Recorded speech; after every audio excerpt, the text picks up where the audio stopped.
ಓಂ ಶಾಂತಿ. ಶಿವ ತಂದೆಯ ಮಧುರ ಮಹಾವಾಕ್ಯ.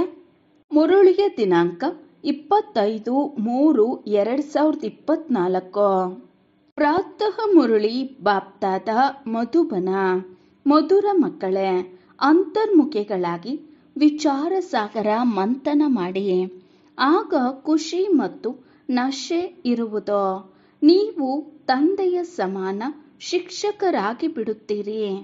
ಮಧುರ ಮಕ್ಕಳೇ, ಅಂತರ್ಮುಖಿಗಳಾಗಿ ವಿಚಾರ ಸಾಗರ ಮಂಥನ ಮಾಡಿ. ಆಗ ಖುಷಿ ಮತ್ತು ನಶೆ ಇರುವುದು. ನೀವು ತಂದೆಯ ಸಮಾನ ಶಿಕ್ಷಕರಾಗಿ ಬಿಡುತ್ತೀರಿ. ಪ್ರಶ್ನೆ: ಯಾವ ಆಧಾರದ ಮೇಲೆ ಆಂತರಿಕ ಖುಷಿ ಸ್ಥಿರವಾಗಿರಲು ಸಾಧ್ಯ? ಯಾವ ಆಧಾರದ ಮೇಲೆ ಆಂತರಿಕ ಖುಷಿ ಸ್ಥಿರವಾಗಿರಲು ಸಾಧ್ಯ? ಉತ್ತರ: ಯಾವಾಗ ಅನ್ಯರ ಕಲ್ಯಾಣ ಮಾಡಿ ಎಲ್ಲರನ್ನೂ ಖುಷಿ ಪಡಿಸುತ್ತೀರೋ ಆಗ ಸ್ಥಿರವಾಗಿರಲು ಸಾಧ್ಯ. ದಯಾ ಹೃದಯಿಗಳಾಗಿ ಆಗ ಖುಷಿ ಇರುತ್ತದೆ. ಯಾರು ದಯಾ ಹೃದಯಿಯಾಗಿರುತ್ತಾರೆಯೋ ಆಗ ಅವರ ಬುದ್ಧಿಯಲ್ಲಿರುತ್ತದೆ, ಓಹೋ, ನಮಗೆ ಸರ್ವ ಆತ್ಮಗಳ ತಂದೆಯು ಓದಿಸುತ್ತಿದ್ದಾರೆ, ಪಾವನರನ್ನಾಗಿ ಮಾಡುತ್ತಿದ್ದಾರೆ. ನಾವು ವಿಶ್ವದ ಮಹಾರಾಜರಾಗುತ್ತಿದ್ದೇವೆ. ಇಂತಹ ಖುಷಿಯನ್ನು ಅವರು ದಾನವನ್ನು ಮಾಡುತ್ತಾ ಇರುತ್ತಾರೆ. ಓಂ ಶಾಂತಿ. ಆತ್ಮಿಕ ತಂದೆಯು ಆತ್ಮಿಕ ಮಕ್ಕಳನ್ನು ಕೇಳುತ್ತಾರೆ, ಮಕ್ಕಳೇ, ಈ ಓಂ ಶಾಂತಿ ಎಂದು ಯಾರು ಹೇಳಿದರು? ಶಿವ ತಂದೆ. ಹೌದು, ಶಿವ ತಂದೆಯು ಹೇಳಿದರು. ಏಕೆಂದರೆ ಮಕ್ಕಳಿಗೂ ಸಹ ಇದು ತಿಳಿದಿದೆ. ಇವರು ಎಲ್ಲ ಆತ್ಮಗಳ ತಂದೆಯಾಗಿದ್ದಾರೆ. ತಿಳಿಸುತ್ತಾರೆ, ನಾನು ಕಲ್ಪಕಲ್ಪವೂ ಈ ರಥದಲ್ಲಿಯೇ ಬಂದು ಓದಿಸುತ್ತೇನೆ. ಇವರು ಓದಿಸುವಂತಹ ಶಿಕ್ಷಕರಾದರು. ಹೇಗೆ ಶಿಕ್ಷಕರು ಬರುವರೆಂದರೆ ಗುಡ್ ಮಾರ್ನಿಂಗ್ ಎಂದು ಹೇಳುತ್ತಾರೆ. ಆಗ ಮಕ್ಕಳು ಸಹ ಗುಡ್ ಮಾರ್ನಿಂಗ್ ಎಂದು ಹೇಳುತ್ತಾರೆ. ಇಲ್ಲಿ ನೀವು ಸಹ ತಿಳಿದುಕೊಂಡಿದ್ದೀರಿ, ಆತ್ಮಗಳಿಗೆ ಸ್ವಯಂ ಪರಮಾತ್ಮನೇ ಗುಡ್ ಮಾರ್ನಿಂಗ್ ಎಂದು ಹೇಳುತ್ತಾರೆ. ಲೌಕಿಕ ರೀತಿಯಂದಂತೂ ಗುಡ್ ಮಾರ್ನಿಂಗ್ ಬಹಳ ಹೇಳುತ್ತಿರುತ್ತಾರೆ. ಆದರೆ ಇವರಂತೂ ಬೇಹದ್ದಿನ ತಂದೆಯಾಗಿದ್ದಾರೆ. ಅವರೇ ಬಂದು ಓದಿಸುತ್ತಾರೆ. ಮಕ್ಕಳಿಗೆ ಇಡೀ ನಾಟಕದ ರಹಸ್ಯವನ್ನು ತಿಳಿಸುತ್ತಾರೆ. ನೀವು ತಿಳಿದುಕೊಂಡಿದ್ದೀರಿ, ಯಾರೆಲ್ಲ ಆತ್ಮಗಳಿದ್ದಾರೆಯೋ ಅವರೆಲ್ಲರ ತಂದೆಯೂ ಬಂದಿದ್ದಾರೆ. ಇಡೀ ದಿನದಲ್ಲಿ ಈ ನಿಶ್ಚಯವು ಬುದ್ಧಿಯಲ್ಲಿರಬೇಕು. ಬೇಹದ್ದಿನ ತಂದೆಯು ನಮಗೆ ಓದಿಸುತ್ತಿದ್ದಾರೆ. ಅವರು ನಮ್ಮ ತಂದೆ, ಶಿಕ್ಷಕ, ಸದ್ಗುರುವೂ ಆಗಿದ್ದಾರೆ. ಅವರನ್ನು ರಚಯಿತನೆಂತಲೂ ಹೇಳಲಾಗುತ್ತದೆ. ಇದನ್ನೂ ಸಹ ತಿಳಿಸಬಹುದು. ಆತ್ಮಗಳನ್ನು ರಚಿಸುವುದಿಲ್ಲ. ತಂದೆಯು ತಿಳಿಸುತ್ತಾರೆ, ನಾನು ಬೀಜರೂಪನಾಗಿದ್ದೇನೆ. ಈ ಮನುಷ್ಯ ಸೃಷ್ಟಿರೂಪಿ ವೃಕ್ಷದ ಜ್ಞಾನವನ್ನು ನಿಮಗೆ ತಿಳಿಸುತ್ತೇನೆ. ಈ ಜ್ಞಾನವನ್ನು ತಂದೆಯ ವಿನಃ ಮತ್ತೆ ಯಾರೂ ಕೊಡುತ್ತಾರೆ? ಅವರು ವೃಕ್ಷವನ್ನು ರಚಿಸಿದರು ಎಂದು ಹೇಳುವುದಿಲ್ಲ. ತಂದೆಯು ಹೇಳುತ್ತಾರೆ, ಮಕ್ಕಳೇ, ಇದಂತೂ ಅನಾದಿಯಾಗಿದೆ. ಇಲ್ಲವೆಂದರೆ ವೃಕ್ಷವು ಯಾವಾಗ ಹೇಗೆ ರಚನೆಯಾಯಿತೋ ನಾನು ತಿಥಿ ತಾರೀಕು ಎಲ್ಲವನ್ನೂ ತಿಳಿಸುತ್ತಿದ್ದೆನೋ. ಆದರೆ ಇದಂತೂ ಅನಾದಿ ರಚನೆಯಾಗಿದೆ. ತಂದೆಯನ್ನು ಜ್ಞಾನ ಸಾಗರನೆಂದು ಹೇಳಲಾಗುತ್ತದೆ. ತಿಳಿಸುವವರು ಅಂದರೆ ವೃಕ್ಷದ ಆದಿ ಮಧ್ಯ ಅಂತ್ಯದ ರಹಸ್ಯವನ್ನು ತಿಳಿದಿದ್ದಾರೆ. ತಂದೆಯೇ ಮನುಷ್ಯ ಸೃಷ್ಟಿಯ ಬೀಜರೂಪನಾಗಿದ್ದಾರೆ, ಜ್ಞಾನದ ಸಾಗರನಾಗಿದ್ದಾರೆ. ಅವರಲ್ಲಿಯೇ ಎಲ್ಲ ಜ್ಞಾನವಿದೆ. ಅವರೇ ಬಂದು ಮಕ್ಕಳಿಗೆ ಓದಿಸುತ್ತಾರೆ. ಎಲ್ಲ ಮನುಷ್ಯರು ಕೇಳುತ್ತಿರುತ್ತಾರೆ, ಶಾಂತಿಯು ಹೇಗೆ ಸ್ಥಾಪನೆಯಾಗುತ್ತದೆ? ನೀವೀಗ ಹೇಳುತ್ತೀರಿ, ಶಾಂತಿಯಂತೂ ಜ್ಞಾನ ಸಾಗರನೇ ಸ್ಥಾಪನೆ ಮಾಡುತ್ತಾರೆ. ಅವರು ಶಾಂತಿ, ಸುಖ ಮತ್ತು ಜ್ಞಾನದ ಸಾಗರನಾಗಿದ್ದಾರೆ. ಯಾವ ಜ್ಞಾನವಿದೆ? ಸೃಷ್ಟಿಯ ಆದಿ ಮಧ್ಯ ಅಂತ್ಯದ ಜ್ಞಾನವಿದೆ. ಶಾಸ್ತ್ರಗಳನ್ನು ಸಹ ಜ್ಞಾನವೆಂದು ಮನುಷ್ಯರು ತಿಳಿಯುತ್ತಾರೆ. ಈಗ ಶಾಸ್ತ್ರಗಳನ್ನು ತಿಳಿಸುವವರು ಅನೇಕರಿದ್ದಾರೆ. ಬೇಹದ್ದಿನ ತಂದೆಯೇ ತಾವೇ ಬಂದು ಪರಿಚಯವನ್ನು ಕೊಡುತ್ತಾರೆ ಮತ್ತು ಅವರು ಬರುವುದರಿಂದಲೇ ಶಾಂತಿ ಸ್ಥಾಪನೆಯಾಗುತ್ತದೆ. ಶಾಂತಿಧಾಮದಲ್ಲಂತೂ ಶಾಂತಿಯೇ ಶಾಂತಿ ಇರುತ್ತದೆ. ಶಾಂತಿಧಾಮದಲ್ಲಿ ಎಲ್ಲರೂ ಶಾಂತಿಯಲ್ಲಿದ್ದೆವು ಎಂಬ ಮಾತನ್ನು ಸಹ ಯಾರೂ ತಿಳಿದುಕೊಂಡಿಲ್ಲ. ಇಲ್ಲಿ ಶಾಂತಿಯು ಹೇಗೆ ಸ್ಥಾಪನೆಯಾಗುತ್ತದೆ ಎನ್ನುತ್ತಿರುತ್ತಾರೆ. ಆದರೆ ಇಲ್ಲಿ ಅವಶ್ಯಕವಾಗಿ ಶಾಂತಿ ಇತ್ತು.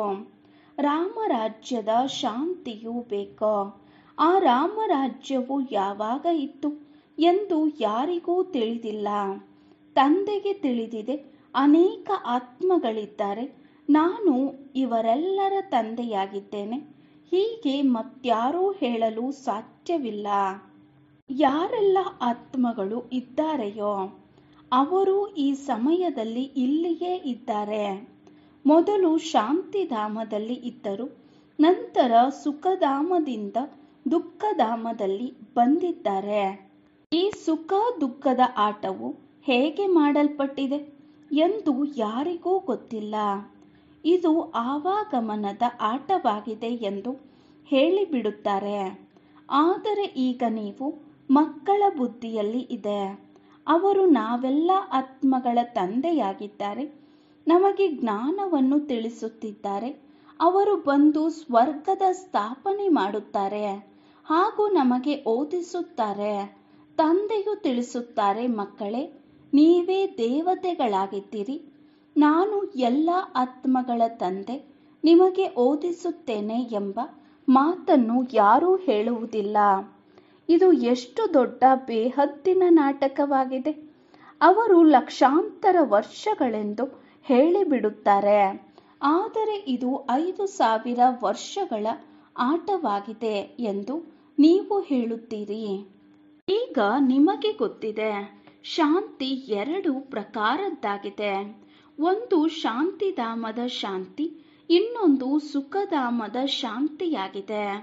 ಎಲ್ಲ ಆತ್ಮಗಳ ತಂದೆಯು ನಮಗೆ ಓದಿಸುತ್ತಾರೆಂದು ನೀವು ಮಕ್ಕಳ ಬುದ್ಧಿಯಲ್ಲಿದೆ. ಇದು ಯಾವುದೇ ಶಾಸ್ತ್ರಗಳಲ್ಲಿಲ್ಲ.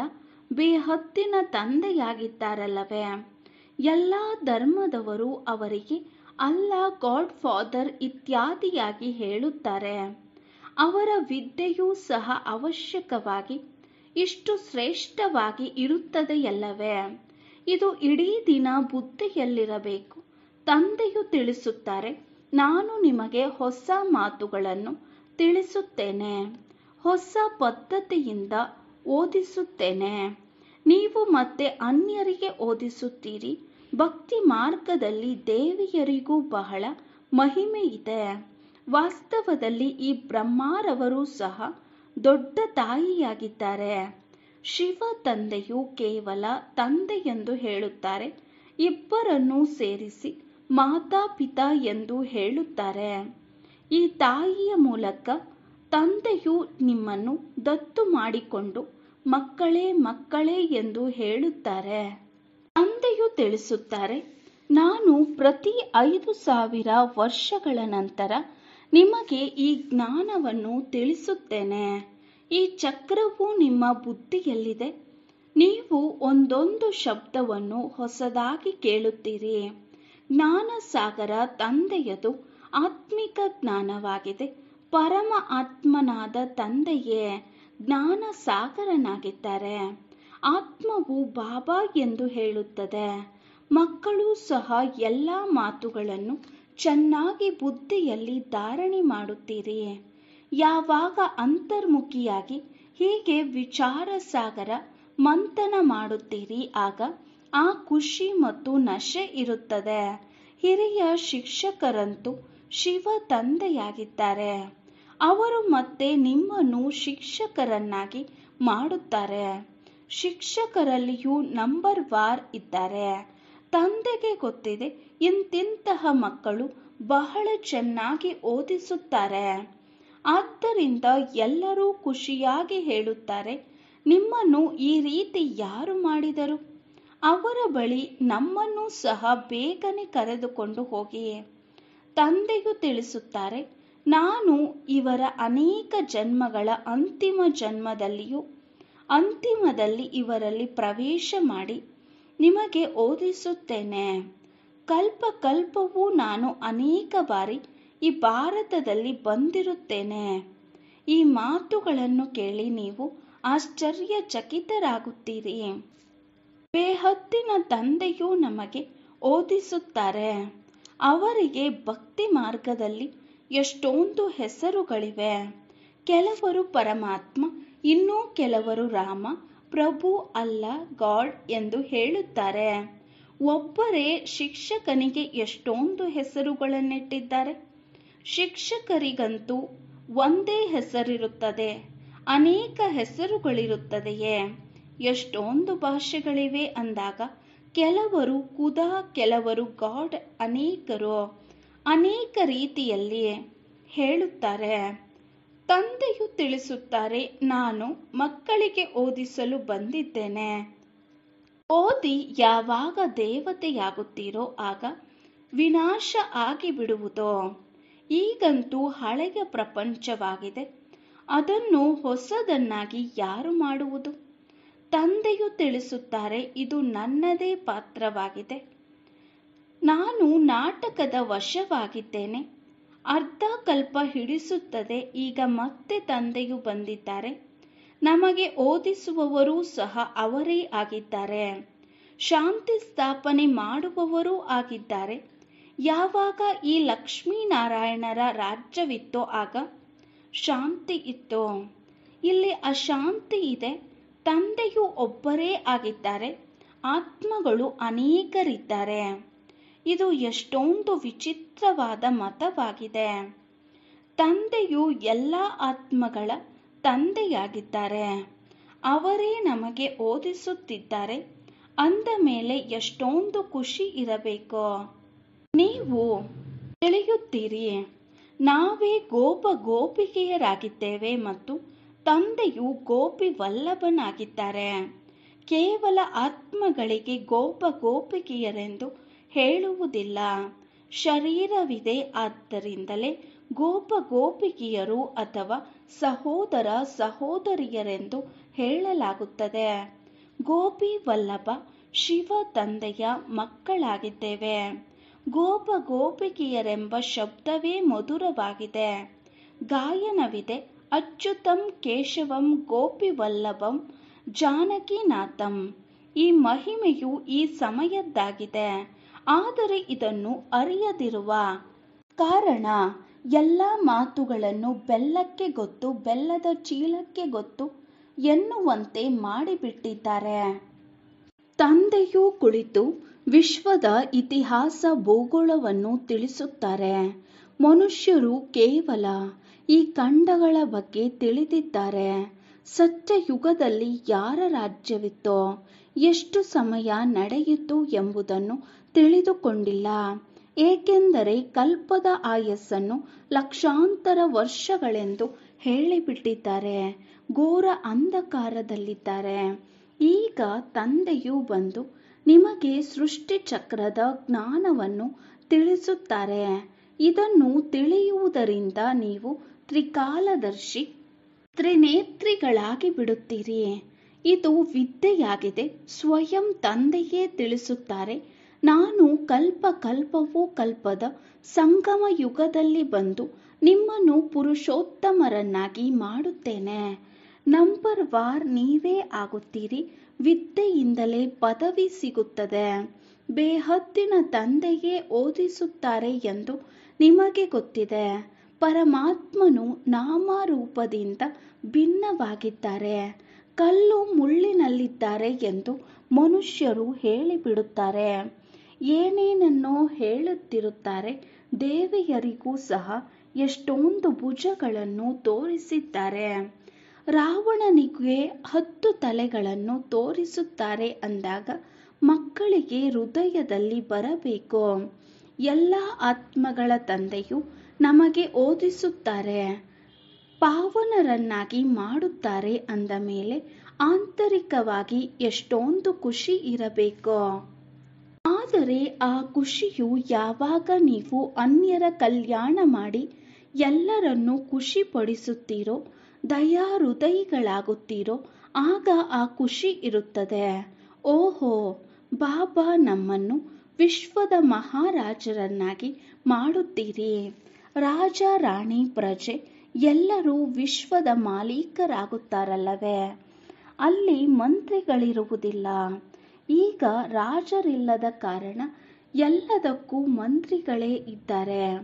ಈಗಂತೂ ಪ್ರಜೆಗಳ ಮೇಲೆ ಪ್ರಜೆಗಳ ರಾಜ್ಯವಾಗಿದೆ.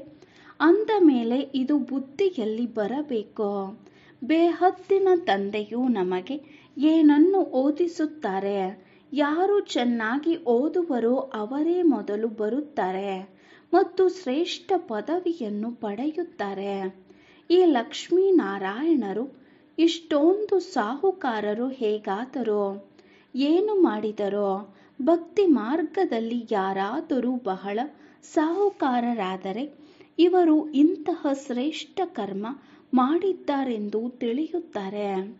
ಈಶ್ವರಾರ್ಥವಾಗಿ ದಾನ ಪುಣ್ಯವನ್ನು ಮಾಡುತ್ತಾರೆ. ಇದರ ಪ್ರತಿಯಾಗಿ ನಮಗೆ ಬಹಳಷ್ಟು ಸಿಗುತ್ತದೆ ಎಂದು ತಿಳಿಯುತ್ತಾರೆ. ಅದರಿಂದ ಇನ್ನೊಂದು ಜನ್ಮದಲ್ಲಿ ಸಾಹುಕಾರರಾಗಿ ಬಿಡುತ್ತಾರೆ. ಆದರೆ ಅವರು ಪರೋಕ್ಷವಾಗಿ ಕೊಡುವ ಕಾರಣ ಅದರಿಂದ ಅಲ್ಪ ಕಾಲಕ್ಕಾಗಿ ಸ್ವಲ್ಪ ಫಲವೂ ಸಿಗುತ್ತದೆ. ಈಗ ತಂದೆಯು ಪ್ರತ್ಯಕ್ಷ ರೂಪದಲ್ಲಿ ಬಂದಿದ್ದಾರೆ. ಪತಿತ ಪಾವನನೇ ಬಂದು ಪಾವನ ಮಾಡಿ ಎಂದು ಎಲ್ಲರೂ ಅವರನ್ನೇ ನೆನಪು ಮಾಡುತ್ತಾರೆ. ಈ ಜ್ಞಾನವನ್ನು ಕೊಟ್ಟು ಇಂತಹ ಲಕ್ಷ್ಮೀನಾರಾಯಣರನ್ನಾಗಿ ಮಾಡಿ ಎಂದು ಹೇಳುವುದಿಲ್ಲ. ಮನುಷ್ಯರ ಬುದ್ಧಿಯಲ್ಲಂತೂ ಕೃಷ್ಣನೇ ನೆನಪು ಮಾಡುತ್ತಾರೆ. ಅವರೇ ನೆನಪು ಬರುತ್ತಾರೆ. ತಂದೆಯನ್ನು ಅರಿಯದಿರುವ ಕಾರಣ ಎಷ್ಟೊಂದು ದುಃಖಿಯಾಗಿ ಬಿಟ್ಟಿದ್ದಾರೆ. ಈಗ ತಂದೆಯು ನಮ್ಮನ್ನು ದೈವಿ ಸಂಪ್ರದಾಯದವರನ್ನಾಗಿ ಮಾಡುತ್ತಾರೆ. ನೀವು ಶಾಂತಿಧಾಮಕ್ಕೆ ಹೋಗಿ ಮತ್ತೆ ಸುಖಧಾಮದಲ್ಲಿ ಬರುತ್ತೀರಿ. ತಂದೆಯು ಎಷ್ಟು ಚೆನ್ನಾಗಿ ತಿಳಿಸುತ್ತಾರೆ. ಬಲೆ ಕೇಳುತ್ತಾರೆ, ಆದರೆ ಹೇಳುತ್ತಿಲ್ಲವೇನೋ ಎನ್ನುವಂತೆ. ಕಲ್ಲು ಬುದ್ಧಿಯವರಿಂದ ಪಾರಸ ಬುದ್ಧಿಯವರಾಗುವುದೇ ಇಲ್ಲ. ಇಡೀ ದಿನ ತಂದೆಗೆ ನೆನಪೇ ಬರುತ್ತದೆ. ಸ್ತ್ರೀಯು ಪತಿಗಾಗಿ ಪ್ರಾಣತ್ಯಾಗ ಮಾಡುತ್ತಾಳೆ. ಸ್ತ್ರೀಗೆ ಬಹಳ ಪ್ರೀತಿ ಇರುತ್ತದೆ. ಇಲ್ಲಂತೂ ನೀವೆಲ್ಲರೂ ಮಕ್ಕಳಾಗಿದ್ದೀರಿ, ಆದರೂ ನಂಬರ್ ವಾರ್ ಇದ್ದೀರಲ್ಲವೇ? ನಿಮಗೆ ಗೊತ್ತಿದೆ, ಇಂತಹ ಬೇಹದ್ದಿನ ತಂದೆಯನ್ನು ನಾವು ಪದೇ ಪದೇ ಮರೆತು ಹೋಗುತ್ತೇವೆ. ತಂದೆಯು ತಿಳಿಸುತ್ತಾರೆ, ನನ್ನನ್ನು ನೆನಪು ಮಾಡುವುದರಿಂದ ನಿಮ್ಮ ಎಲ್ಲ ವಿಕರ್ಮಗಳು ವಿನಾಶವಾಗುತ್ತವೆ. ಆದರೂ ಮರೆತು ಹೋಗುತ್ತೀರಿ. ಅರೆ, ಇಂತಹ ತಂದೆಯು ಯಾರು ನಿಮ್ಮನ್ನು ವಿಶ್ವದ ಮಾಲೀಕರನ್ನಾಗಿ ಮಾಡುತ್ತಾರೆ, ಅವರನ್ನೇ ನೀವೇಕೆ ಮರೆಯುತ್ತೀರಿ? ಮಾಯೆಯ ಬಿರುಗಾಳಿಗಳು ಬರುತ್ತವೆ, ಆದರೂ ಸಹ ನೀವು ಪ್ರಯತ್ನ ಪಡುತ್ತೀರಿ. ತಂದೆಯನ್ನು ನೆನಪು ಮಾಡಿದರೆ ಆಸ್ತಿಯು ಸಿಕ್ಕಿಬಿಡುತ್ತದೆ. ಸ್ವರ್ಗವಾಸಿ ದೇವತೆಗಳಂತೂ ಎಲ್ಲರೂ ಆಗುತ್ತೀರಿ, ಆದರೆ ಶಿಕ್ಷೆಯನ್ನು ಅನುಭವಿಸಿ ನಂತರ ಆಗುತ್ತೀರಿ. ಪದವಿಯು ಬಹಳ ಕಡಿಮೆಯಾಗುತ್ತದೆ. ಇವೆಲ್ಲವೂ ಹೊಸ ಮಾತುಗಳಾಗಿವೆ. ಯಾವಾಗ ತಂದೆಯನ್ನು, ಶಿಕ್ಷಕನನ್ನು ನೆನಪು ಮಾಡುತ್ತೀರೋ ಆಗ ಗಮನಕ್ಕೆ ಬರುತ್ತದೆ. ನೀವು ಶಿಕ್ಷಕರನ್ನು ಸಹ ಮರೆತು ಹೋಗುತ್ತೀರಿ. ತಂದೆಯು ತಿಳಿಸುತ್ತಾರೆ, ನಾನು ಎಲ್ಲಿಯವರೆಗೆ ಇರುತ್ತೇನೆ, ವಿನಾಶದ ಸಮಯವೂ ಬರುತ್ತದೆ. ಮತ್ತೆಲ್ಲವೂ ಈ ಜ್ಞಾನ ಯಜ್ಞದಲ್ಲಿ ಸ್ವಾಹ ಆಗಿಬಿಡುತ್ತದೆಯೋ ಅಲ್ಲಿಯವರೆಗೆ ವಿದ್ಯಾಭ್ಯಾಸವು ನಡೆಯುತ್ತಿರುತ್ತದೆ. ಎಲ್ಲವನ್ನೂ ಈಗಾಗಲೇ ಓದಿಸಿದ್ದಾರೆ. ಮತ್ತೇನು ಓದಿಸುತ್ತಾರೆಂದು ನೀವು ಕೇಳುತ್ತೀರಿ.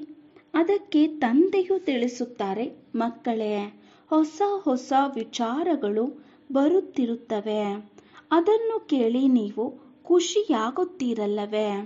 ಅಂದ ಮೇಲೆ ಚೆನ್ನಾಗಿ ಓದಿ ಮತ್ತು ಸುಧಾಮನಂತೆ ಏನನ್ನು ವರ್ಗಾವಣೆ ಮಾಡಬೇಕೋ ಅದನ್ನು ಮಾಡುತ್ತೀರಿ. ಇದಂತೂ ದೊಡ್ಡ ವ್ಯಾಪಾರವಾಗಿದೆ. ಈ ಬಾಬಾರವರು ವ್ಯಾಪಾರದಲ್ಲಿ ಬಹಳ ವಿಶಾಲ ಹೃದಯಿಗಳಾಗಿದ್ದರು. ರೂಪಾಯಿಯಿಂದ 1 ಆಣೆಯನ್ನು ದಾನವನ್ನು ಪಡೆದರು. ಬಲೆ ನಷ್ಟವಾಗುತ್ತಿತ್ತು. ಏಕೆಂದರೆ ಎಲ್ಲರಿಗಿಂತ ಮೊದಲು ನಾವೇ ಹಾಕಬೇಕಾಗುತ್ತಿತ್ತು. ರೂಪಾಯಿಯಿಂದ 1 ಆಣೆಯನ್ನು ದಾನವನ್ನು ತೆಗೆಯುತ್ತಿದ್ದರು. ಬಲೆ ನಷ್ಟವಾಗುತ್ತಿತ್ತು. ಏಕೆಂದರೆ ಎಲ್ಲರಿಗಿಂತ ಮೊದಲು ನಾವೇ ಹಾಕಬೇಕಾಗುತ್ತಿತ್ತು. ಏಕೆಂದರೆ ತಾವೆಷ್ಟು ಹೆಚ್ಚಿಗೆ ದಾನ ನೀಡುತ್ತೀರೋ ಅದನ್ನು ನೋಡಿ ಎಲ್ಲರೂ ಹಾಕುತ್ತಾರೆ. ಆಗ ಅನೇಕರ ಕಲ್ಯಾಣವಾಗಿ ಬಿಡುತ್ತದೆ ಎಂದು ಹೇಳಿಬಿಡುತ್ತಾರೆ. ಅದು ಭಕ್ತಿ ಮಾರ್ಗವಾಗಿದ್ದು, ಇಲ್ಲಂತೂ ಬಾಬಾ ತೆಗೆದುಕೊಳ್ಳಿ ಎಂದು ಎಲ್ಲವನ್ನೂ ಕೊಟ್ಟು ಬಿಟ್ಟರು. ತಂದೆಯು ತಿಳಿಸುತ್ತಾರೆ, ನಿಮಗೆ ಇಡೀ ವಿಶ್ವದ ರಾಜ್ಯ ಭಾಗ್ಯವನ್ನು ಕೊಡುತ್ತೇನೆ. ವಿನಾಶದ ಸಾಕ್ಷಾತ್ಕಾರ ಚತುರ್ಭುಜ ವಿಷ್ಣುವಿನ ಸಾಕ್ಷಾತ್ಕಾರವಾಯಿತು. ಆ ಸಮಯದಲ್ಲಿ ನಾನು ವಿಶ್ವದ ಮಾಲೀಕನಾಗುತ್ತೇನೆ ಎಂದು ತಿಳಿಯಿರಿ. ತಂದೆಯ ಪ್ರವೇಶತೆಯಾಗಿತ್ತಲ್ಲವೇ? ವಿನಾಶವನ್ನು ನೋಡಿದೆನು ಅಷ್ಟೇ. ಈ ಪ್ರಪಂಚವು ಸಮಾಪ್ತಿಯಾಗುತ್ತಿದೆ. ಈ ವ್ಯಾಪಾರವನ್ನೇನು ಮಾಡಲಿ? ಈ ಕತ್ತೆ ಜೀವನವನ್ನು ಬಿಟ್ಟು ಬಿಡಬೇಕೆನಿಸಿತು. ನಮಗೆ ರಾಜ್ಯ ಭಾಗ್ಯವು ಸಿಗುತ್ತಿದೆ. ಈಗ ತಂದೆಯು ನಿಮಗೆ ಸಹ ತಿಳಿಸುತ್ತಿದ್ದಾರೆ, ಇಡೀ ಹಳೆಯ ಪ್ರಪಂಚವು ವಿನಾಶವಾಗಲಿದೆ. ನಿಮ್ಮನ್ನು ಕುಂಭಕರ್ಣನ ನಿದ್ರೆಯಿಂದ ಎದ್ದೇಳಿಸುವ ಎಷ್ಟೊಂದು ಪುರುಷಾರ್ಥ ಮಾಡಿಸುತ್ತಿದ್ದಾರೆ. ಆದರೂ ಸಹ ನೀವು ಎದ್ದೇಳುವುದೇ ಇಲ್ಲ. ಅಂದಾಗ ಮಕ್ಕಳು ಒಬ್ಬ ತಂದೆಯನ್ನೇ ನೆನಪು ಮಾಡಬೇಕು. ಎಲ್ಲವನ್ನೂ ತಂದೆಗೆ ಕೊಟ್ಟು ಬಿಟ್ಟಿರೆಂದರೆ ಅವಶ್ಯಕವಾಗಿ ಒಬ್ಬ ತಂದೆಯೇ ನೆನಪಿಗೆ ಬರುತ್ತಾರೆ. ನೀವು ಮಕ್ಕಳು ಹೆಚ್ಚು ನೆನಪನ್ನು ಮಾಡಬಹುದು. ಯಾರಿಗೆ ಹೆಚ್ಚು ಜವಾಬ್ದಾರಿ ಇರುತ್ತದೆಯೋ ಎಷ್ಟೊಂದು ಬಂಧನದಲ್ಲಿರುವವರ ಸಮಾಚಾರಗಳು ಬರುತ್ತವೆ. ಪಾಪ ಇಷ್ಟೊಂದು ಏಟು ತಿನ್ನುತ್ತಾರೆಂದು ಬಾಬಾರವರಿಗೆ ವಿಚಾರವು ತಲುಪುತ್ತದೆ. ಪತಿಯು ಎಷ್ಟೊಂದು ಸತಾಯಿಸುತ್ತಾರೆ. ಬಲೆ ತಿಳಿಯುತ್ತೇವೆ. ಡ್ರಾಮಾದಲ್ಲಿ ಇದೆ. ನಾವು ಏನು ಮಾಡಲು ಸಾಧ್ಯ? ಕಲ್ಪದ ಹಿಂದೆಯೂ ಸಹ ಅಬಲೆಯರ ಮೇಲೆ ಅತ್ಯಾಚಾರವಾಗಿತ್ತು. ಹೊಸ ಪ್ರಪಂಚವಂತೂ ಸ್ಥಾಪನೆಯಾಗಲೇಬೇಕಾಗಿದೆ. ತಂದೆಯು ತಿಳಿಸುತ್ತಾರೆ, ನಾನು ಇವರ ಅನೇಕ ಜನ್ಮಗಳ ಅಂತಿಮ ಜನ್ಮದಲ್ಲಿಯೂ ಅಂತ್ಯದಲ್ಲಿ ಪ್ರವೇಶ ಮಾಡುತ್ತೇನೆ. ಅಂದಾಗ ಅವಶ್ಯಕವಾಗಿ ನಾವೇ ಸುಂದರರಾಗಿದ್ದೆವು. ಈಗ ನಾವೇ ಕಪ್ಪಾಗಿದ್ದೇವೆ. ನಾನೇ ಮೊದಲಿಗನಾಗಿ ಬರುತ್ತೇನೆ. ನಾನೇ ಹೋಗಿ ಕೃಷ್ಣನಾಗಿದ್ದೇನೆ. ಈ ಚಿತ್ರವನ್ನು ನೋಡುತ್ತಾ ನಾನೇ ಹೀಗಾಗುತ್ತೇನೆ ಎಂದು ವಿಚಾರವು ಬರುತ್ತದೆ. ತಂದೆಯು ಬಹಳ ಚೆನ್ನಾಗಿ ತಿಳಿಸಿಕೊಡುತ್ತಾರೆ. ಅದನ್ನು ತಿಳಿದುಕೊಂಡು ಅನ್ಯರಿಗೆ ತಿಳಿಸುವುದು ಮಕ್ಕಳ ಕರ್ತವ್ಯವಾಗಿದೆ. ಒಳ್ಳೆಯದು. ಮಧುರಾತಿ ಮಧುರ ಅಗಲಿ ಹೋಗಿ ಮರಳಿ ಸಿಕ್ಕಿರುವ ಮಕ್ಕಳ ಪ್ರತಿ ಮಾತಾಪಿತಾ ಬಾಪ್ದಾದಾರವರ ನೆನಪು, ಪ್ರೀತಿ ಹಾಗೂ ಸುಪ್ರಭಾತ. ಆತ್ಮಿಕ ಮಕ್ಕಳಿಗೆ ಆತ್ಮಿಕ ತಂದೆಯ ನಮಸ್ತೆ. ನಾವು ಆತ್ಮಿಕ ಮಕ್ಕಳ ಆತ್ಮಿಕ ತಂದೆಗೆ ನಮಸ್ತೆ ನಮಸ್ತೆ ನಮಸ್ತೆ. ಧಾರಣೆಗಾಗಿ ಮುಖ್ಯ ಸಾರ. ಫಸ್ಟ್ ಪಾಯಿಂಟ್, ನಾವು ಗೋಪಿ ವಲ್ಲಭನ ಗೋಪಿಕೆಯರಾಗಿದ್ದೇವೆ. ಈ ಖುಷಿ ಹಾಗೂ ನಶೆಯಲ್ಲಿರಬೇಕು. ಅಂತರ್ಮುಖಿಯಾಗಿ ವಿಚಾರ ಸಾಗರ ಮಂಥನ ಮಾಡಿ ತಂದೆಯ ಸಮಾನ ಶಿಕ್ಷಕರಾಗಬೇಕಾಗಿದೆ. ಸೆಕೆಂಡ್ ಪಾಯಿಂಟ್, ಸುಧಾಮನಂತೆ ತಮ್ಮದೆಲ್ಲವನ್ನು ವರ್ಗಾವಣೆ ಮಾಡುವುದರ ಜೊತೆಗೆ ವಿದ್ಯೆಯನ್ನು ಚೆನ್ನಾಗಿ ಓದಬೇಕಾಗಿದೆ. ವಿನಾಶಕ್ಕೆ ಮೊದಲೇ ತಂದೆಯಿಂದ ಪೂರ್ಣ ಆಸ್ತಿಯನ್ನು ಪಡೆಯಬೇಕಾಗಿದೆ. ಕುಂಭಕರ್ಣನ ನಿದ್ರೆಯಲ್ಲಿ ಮಲಗಿರುವವರನ್ನು ಜಾಗೃತಗೊಳಿಸಬೇಕಾಗಿದೆ. ವರದಾನ: ಮಧುರತೆಯ ಗುಣದ ಮೂಲಕ ಸಂಸ್ಕಾರ ಮಿಲನ ಮಾಡುತ್ತಾ ಮಂಗಳ ಮಿಲನ ಆಚರಿಸುವಂತಹ ಓಲಿ ಹಂಸರಾಗಿ. ಮಧುರತೆಯ ಗುಣದ ಮೂಲಕ ಸಂಸ್ಕಾರ ಮಿಲನ ಮಾಡುತ್ತಾ ಮಂಗಳ ಮಿಲನ ಆಚರಿಸುವಂತಹ ಹೋಲಿ ಹಂಸರಾಗಿ. ವಿವರಣೆ: ಹೇಗೆ ಹೋಲಿಯಲ್ಲಿ ಬಣ್ಣ ಆಡುತ್ತಾರೆ ಮತ್ತು ಒಬ್ಬರನ್ನೊಬ್ಬರ ಮುಖವನ್ನು ಮಧುರ ಮಾಡಿಸುತ್ತಾ ಮಂಗಳ ಮಿಲನ ಆಚರಿಸುತ್ತಾರೆ, ಹಾಗೆಯೇ ನೀವು ಹೋಲಿ ಹಂಸ ಮಕ್ಕಳು ಯಾವಾಗ ಒಬ್ಬರನ್ನೊಬ್ಬರ ಸಂಗದ ಬಣ್ಣವನ್ನು ಹಚ್ಚಿ ಮಧುರತೆಯ ಸಿಹಿಯನ್ನು ತಿನ್ನಿಸುತ್ತೀರಿ. ನಿಮ್ಮ ನಯನಗಳಿಂದ ಮುಖದಿಂದ ನಡೆಯುತ್ತಾ ಮಧುರತೆ ಪ್ರತ್ಯಕ್ಷ ರೂಪದಲ್ಲಿ ಕಾಣಿಸುತ್ತದೆ. ಆಗ ಮಂಗಳ ಮಿಲನ ಅರ್ಥಾತ್ ಸಂಸ್ಕಾರ ಮಿಲನವಾಗುತ್ತದೆ. ಪರಸ್ಪರದಲ್ಲಿ ಸಂಸ್ಕಾರಗಳ ಮಿಲನವಾಗುವುದೇ ಪ್ರತ್ಯಕ್ಷತೆಯ ಆಧಾರವಾಗಿದೆ. ಇದರಿಂದಲೇ ಜಯ ಜಯಕಾರವಾಗುವುದು. ಸ್ಲೋಗನ್: ವಿಧೇಹಿತನದ ಅಭ್ಯಾಸ ಮಾಡಿ. ಇದೇ ಅಭ್ಯಾಸ ಅನಿರೀಕ್ಷಿತವಾಗಿ ಬರುವ ಪೇಪರ್ನಲ್ಲಿ ಪಾಸ್ ಮಾಡಿಸುತ್ತದೆ. ವಿಧೇಹಿತನದ ಅಭ್ಯಾಸ ಮಾಡಿ. ಇದೇ ಅಭ್ಯಾಸ ಅನಿರೀಕ್ಷಿತವಾಗಿ ಬರುವ ಪೇಪರ್ನಲ್ಲಿ ಪಾಸ್ ಮಾಡಿಸುತ್ತದೆ. ಓಂ ಶಾಂತಿ.